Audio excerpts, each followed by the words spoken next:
the head eunuch and explain my position, for if anybody could influence Her Majesty, he was the one. I therefore took the first opportunity of speaking to him. At first he appeared very reluctant to interfere in the matter, and said he thought I ought to do as Her Majesty wished, but on my stating that I had no desire to marry at all, but was quite willing to remain at court in my present position, he promised to do his best for me. I never heard anything further about my marriage, either from Her Majesty or Li Lien, and therefore concluded that he had been able to arrange the matter satisfactorily. The summer passed without anything further important occurring. During the 8th moon the bamboos were cut down, and here again the court ladies were called upon to assist, our work being to carve designs and characters on the cut trees, Her Majesty assisting. These were afterwards made into chairs, tables, and other useful articles for Her Majesty's tea house.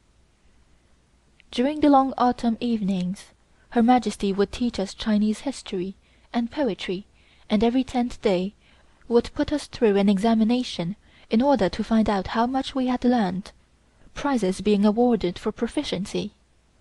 The younger eunuchs also took part in these lessons, and some of their answers to Her Majesty's questions were very amusing.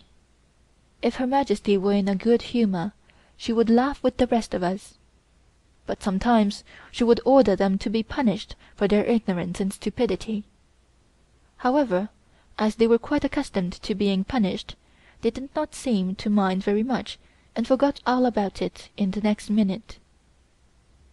As Her Majesty's 70th birthday was approaching, the Emperor proposed to celebrate this event on an unusually grand scale, but Her Majesty would not give her consent to this proposal on account of the war trouble, for fear people might comment on it. The only difference, therefore, between this birthday and the former ones was that Her Majesty gave presents to the court in addition to receiving them. These included the bestowal of titles, promotions, and increases in salary. Among the titles conferred by Her Majesty, my sister and myself received the title Chun Chu Hsien, Princess. These titles, however, were confined to members of the court, and were granted specially by the Empress Dowager. Similar promotions to outside officials were always conferred by the Emperor.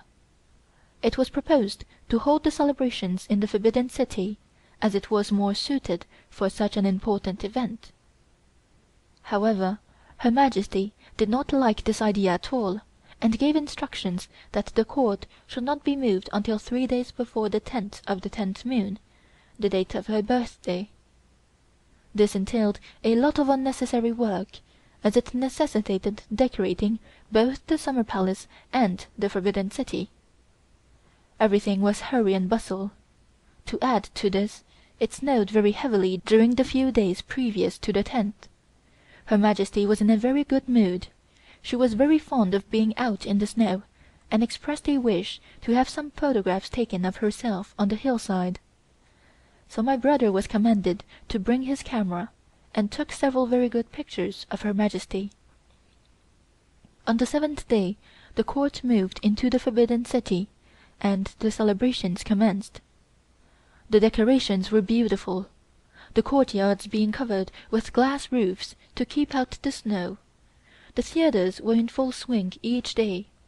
The actual ceremony, which took place on the 10th, did not differ in any respect from previous ones.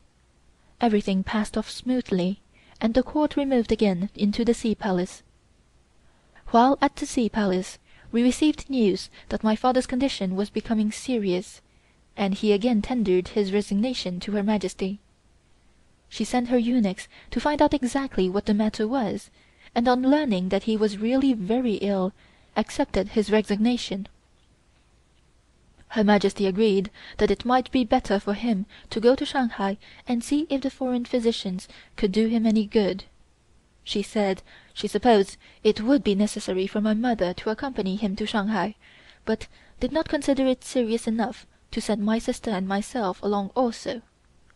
I tried to explain that it was my duty to go along with him, as he might be taken worse and die before I could get down to see him again, and I begged Her Majesty to allow me to go. She offered all kinds of objections, but eventually, seeing that I was bent on going, she said, "Well, he is your father, and I suppose you want to be with him, so you may go, on the understanding that you return to court as soon as ever possible." We did not get away until the middle of the 11th moon, as Her Majesty insisted on making clothes for us and on preparations for our journey. Of course we could do nothing but await Her Majesty's pleasure. When everything was ready, Her Majesty referred to her book to choose a suitable day for our departure, and fixed on the 13th as being the best. We therefore left the Palace for our own house on the 12th. We kowtowed and said good bye to Her Majesty, thanking her for her many kindnesses during our stay with her. Everybody cried, even Her Majesty. We then went to say good bye to the Emperor and Young Empress. The Emperor simply shook hands and wished us good luck in English. Everybody appeared sorry to see us leave. After standing about for a long time, Her Majesty said it was no use wasting any more time and that we had better start. At the gate the head eunuch bade us good bye, and we entered our carriage and drove to my father's house, our own eunuchs accompanying us to the door. We found everything prepared for our journey, and early the next morning we took train to Tientsin, where we just managed to catch the last steamer of the season leaving for Shanghai. As it was, the water was so shallow that we ran aground on the Taku bar. On arrival in Shanghai, my father immediately consulted his physician, who examined him and prescribed medicine. The trip itself seemed to have done him a lot of good.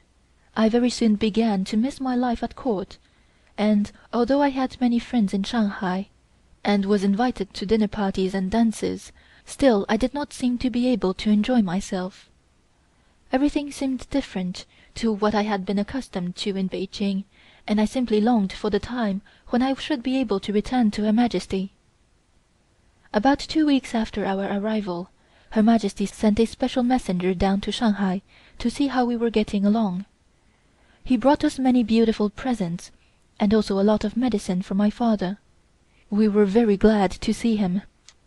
He informed us that we were missed very much at court, and advised us to return as soon as it was possible for us to do so. As my father began to show signs of improvement, he suggested that there was no further need for me to stay in Shanghai, and thought it better that I should return to Peking and resume my duties at court. I therefore returned early in the new year. The river was frozen, and I had to travel by boat to Qinwangdao, from thence by rail to Peking. It was a most miserable journey, and I was very glad when it was over. Her Majesty had sent my eunuchs to the station to meet me, and I at once proceeded to the Palace. On meeting Her Majesty we both cried again by way of expressing our happiness. I informed her that my father was progressing favorably, and that I hoped to be able to remain with her permanently. I resumed my previous duties, but this time I had neither my sister for a companion nor my mother to chat with, and everything appeared changed. Her Majesty was just the same, however, and treated me most kindly. Still, I was not comfortable, and heartily wished myself back again in Shanghai. I stayed at the court, going through pretty much the same daily routine as before until the 2nd moon, March 1905, when I received a telegram summoning me to Shanghai, as my father had become worse and was in a critical condition and wished to see me. I showed Her Majesty the telegram and waited for her decision. She commenced by telling me that my father was a very old man, and therefore his chances of recovery were not so great as if he were younger, finally winding up by telling me that I could go to him at once. I again wished everybody good bye, fully expecting to return very soon, but this was not to be. I found my father in a very dangerous condition, and after a lingering illness